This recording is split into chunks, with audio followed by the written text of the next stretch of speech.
maal faatu jiru sirna tuqaalee afaan Oromoo keessa? Sirna tuqaalee afaan Oromoo keessa maal faatu jiru? Maal faatu jiru sirna tuqaalee afaan Oromoo keessa? Barreessaa ka? Sirna tuqaalee afaan Oromoo keessa maal faatu jiru?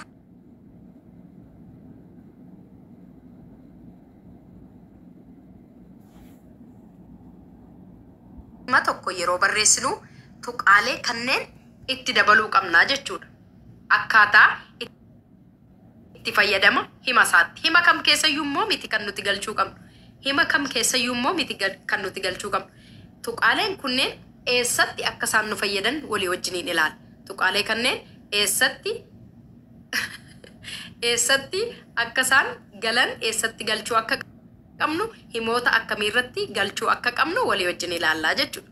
Tuqaalee kanneen tuqaa kan jedhamu, sirna tuqaalee kanneen tuqaa, sarara xiqqaa, waraabbii, raajeffannoo, gaaffii warra jedhaman kan eessatti galchuu qabnaa, hima kam keessatti tuqaa isa kamiin fayyadamuu qabnaa, hima kam keessatti fayyadamuu nurra jiraata isa jedhu walii wajjin ilaallaa jechuudha. Okay?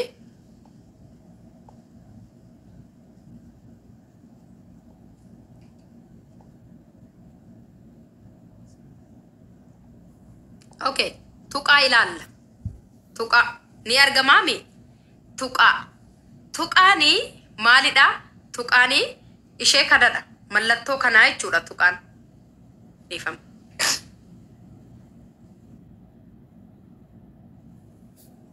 Tuqaani mallattoo kana. Tuqaan mallattoo kana. Mallattoo kanaa hima tokko keessatti eessattidha kan nuti galchuu qabnu. Mallattoo kana hima tokko keessatti bakka kamittidha kan nuti galchuu qabnu. Eessatti fayyadamna mallattoo kana? Mallattoo kana eessatti fayyadamna? Tuqaan jedha. Tuqaan share godhaa, copy link godhaa, please tap godhaa. Okay? Tuqaan dhuma himaa irratti galaa jedha. Sirriidha. Tuqaan dhuma hima tokko irratti kan inni galuu danda'u. Dhuma hima tokko irratti galchina tuqaa. Himni sun yeroo xumuramu, hima tokko barreessinee yeroo xumurru hima kana dhuma isaa irratti galchinaa jechuudha. Tuqaa yeroo fayyadamnu utuu hima sana hin xumuramin, utuu himni sun hin xumuramin gidduu hima isaatti galchuu hin qabnu tuqaa jechuudha. Kanaaf himni tokko xumuramuusaa agarsiisa tuqaan. Himni immoo dhuma himaa irratti kan nuti galchuu qabnu jechuudha. Fakkeenya kanneen sadan ilaalaa. Tokkoffaarra kan jiru maal jedhaa? Boonsaan barataa cimaadha. Cimaadha. Xumurreerra hima kana. Boonsaan barataa cimaadha. Hima kana xumurreerra. Boonsaan barataa cimaadha jennee dhuma isaarra mallattoo gaaffii galchuu hin qabnu. Maaliif xumurreerra? Mallattoo gaaffii galchina yoo ta'e maal ta'a? Boonsaan barataa cimaadha jennee gaafachuu yoo barbaanne sana lama goona dhumarratti.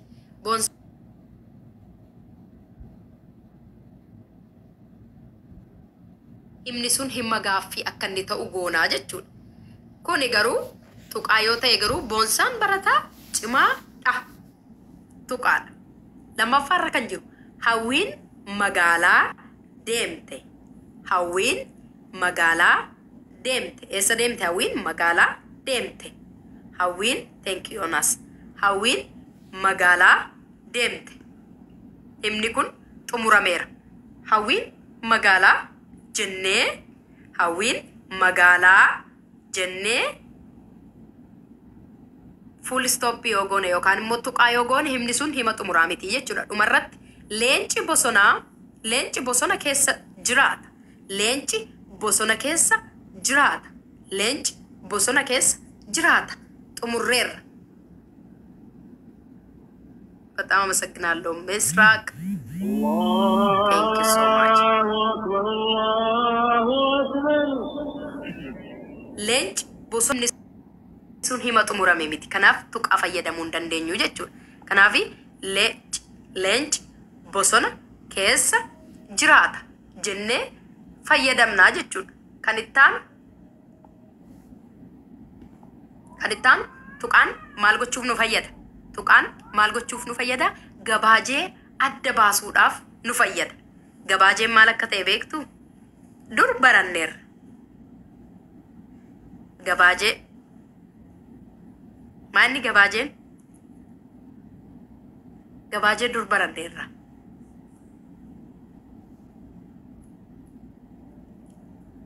Gabaajee dur baranneerra. Gabaajeeni hima dheeraa tokko qubee jalqabarra jiru. Qubee jalqaba jecha isaarra jiru fudhannee hima sana gabaabsinee kaa'uu jechuudha. Hima sana yeroo gabaabsinee keenyu maal fayyadamna? Tuqaa fayyadamna.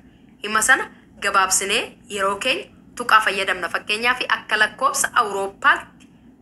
lakkoobsa Awurooppaatti jennee barreessuu yoo barbaanne hamma kana dheeraa kana obsaamee thank you so much galatoo. Hamma kana dheeraa kana barreessuurra akka kan jedhu keessaa A fudhannaa, lakkoobsa kan jedhu keessaa laa fudhannaa, Awurooppaatti kan jedhu keessaa A fudhanna. Kanaafi maal keenya A, laa, A keenya. Garuu gidduu isaatti tuqaa kana galchinaa jechuudha. Akka lakkoobsa Awurooppaatti jennee gidduu isaatti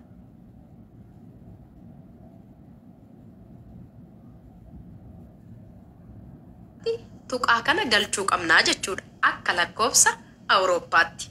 Tuqaa Oromtichaa thank you so much. Tuqaa galchinaa jechuudha. Kan ittaanu maal jedha lammaffaarra kan jiru? Dhaloota Kiristoosiin dura. Dhaloota Kiristoosiin dura. Himni kun dheeraadhaa miti. Gabaabsinee barreessuu yoo barbaanne yookaan immoo gabaajee fayyadamnee hima kana barreessuu yoo barbaanne dirqama tuqaa fayyadamnaa jechuudha. Dirqama tuqaa fayyadamna. Thank you so much Murtii. Maal jedhaa? Dhaloota Kiristoosiin dura. Da. Dhaloota kan jedhu keessaa dhaa fudhannee, Kiristoosiin kan jedhu keessaa kaa fudhannee, dura kan jedhu keessaa daa fudhanne. Qubee jalqabarra jiru jechuudha. Dhaloota Kiristoosiin dura. Dhaloota Kiristoosiin dura. Daa fudhanne. Garuu gidduu isaaniitti maal galchinaa? Tuqaa galchinaa jechuudha. Mee gabaajee kan biraa naa barreessaa. Gabaajee naa barreessaa. Gabaajee beektan naa barreessaa. Yoonaas baay'ee gaarii. Biiroo Barnoota Oromiyaa. Biiroo Barnoota Oromiyaa BBO.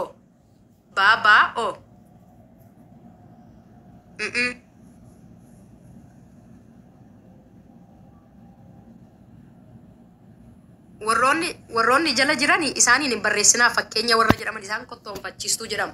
Gabaajee miti isaan. Dooktar DR kana daa fi raa kana kuni kottoonfachiistuudha. Ni kottoonfachiisnee jechuudha. Okay, itti fufeen isinitti himu. Bilbila kan jedhu kana ni kottoonfachiisne.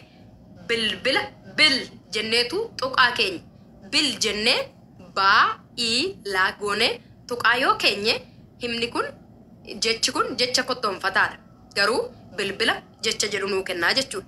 Jecha kana yeroo kottoonfachiisnus tuqaa fayyadamnaa jechuudha. Hubachiisa hub jennee tuqaa yoo fayyadamne hubachiisa jechaa jirraa jechuudha. Kanaafi ni kottoonfachiisnee tuqaa fayyadamna. Tuqaanii gabaajee fi kottoonfachiisuu keessattis nu fayyadaa jechuudha. BBC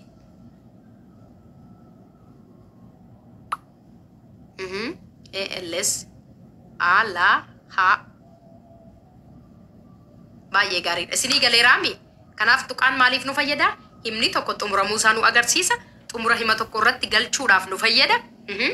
Akkasuma gabaajee barreessuudhaaf nu fayyada. Akkasuma jecha tokko kottoonfachiisuudhaaf nu fayyada jechuudha. Isinii galeera.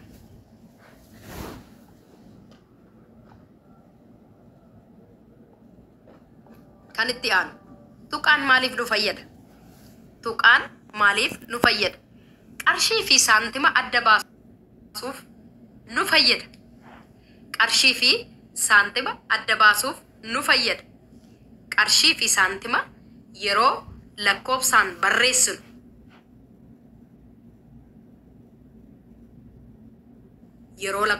barreessinu qarshii fi saantima adda baasuudhaaf nu fayyada tuqaan. Fakkeenyaaf qarshii 5 fi saantima 50 jechuu yoo barbaanne qarshii 5 fi saantima 50 jechuu yoo barbaanne maal goona 5.50 jennaa jechuudha. Isinii galee 5.50 jennaa jechuudha. Qarshii 5 fi saantima 50 jechuu yoo barbaanne exactly yaa akkuma isin barreessaa jirtan akkasitti barreessinaa jechuudha. Akkasitti barreessinaa jechuudha. Lakkoofsota illee adda baasuudhaaf 5.75 jennee barreessuu yoo barbaanne 5.75 lakkoofsota illee adda baasuudhaaf nu fayyadaa jechuudha tuqaan. Isinii galeeraa?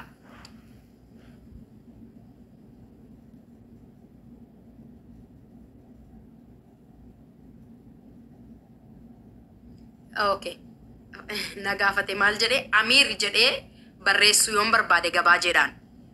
Amiir jennee gabaajee kaa'uu dandeenya meeratti ma. Amiir jedhee gabaajee fayyadamuu yoon barbaade akkamittiin barreessaa jedhe. Amiir jedhee gabaajee fayyadamuu yoon barbaade akkamittiin barreessaa hin danda'amu no siin jedhan. Tokko immoo Afiiraa jedhe hin danda'amu no. Amara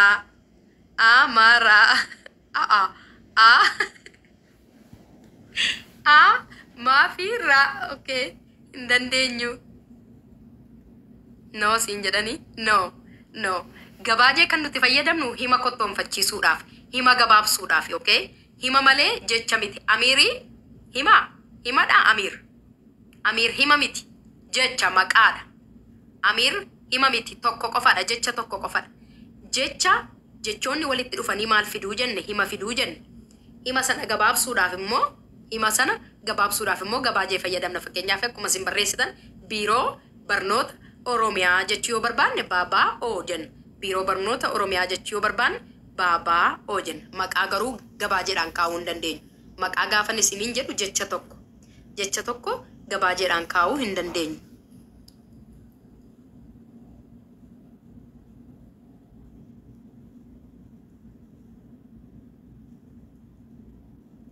Gaaffii qabdu?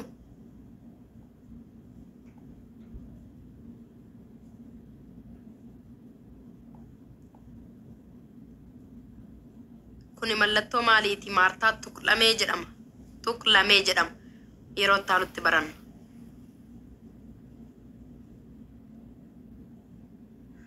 Kottoonfachiisuu kan nuti dandeenyu fakkeenyaaf warroota akka fakkeenyaaf jechuu yoo barbaanne faa kaa na kuni kottoonfachiisuu jedhama. Kunoo maammeen barreesse fakkeenyaaf jechuu yoo barbaanne. Okay. Qoodduu jabaan maaliif nu fayyada? Kutaatti aanutti barannaa.